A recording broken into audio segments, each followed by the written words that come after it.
আজকে বানাবো ইলিশ ভাপা।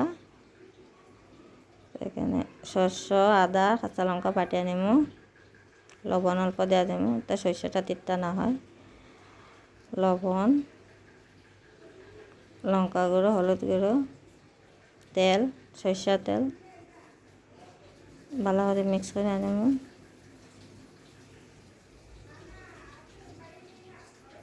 ভালো করে মিক্স হয়ে গেছে, দিয়ে দেবো অল্প জল।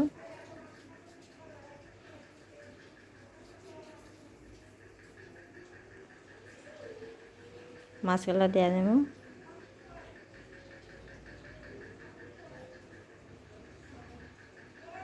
তো আমার রান্নাগুলো কেমন হয়েছে কমেন্ট করে করবা, আর আমার চ্যানেলটা সাবস্ক্রাইব করবা।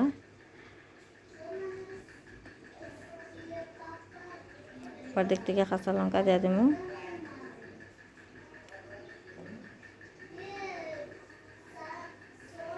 অল্প জল দিয়া বাটিটা বসায় দিছি, তখন হয়ে গেছে। আবার একটু সময় দিব। তো কার কার ইলিশ মাছ খাইতে পছন্দ কমেন্ট করে কইবা। তো গুড নাইট সবাইকে।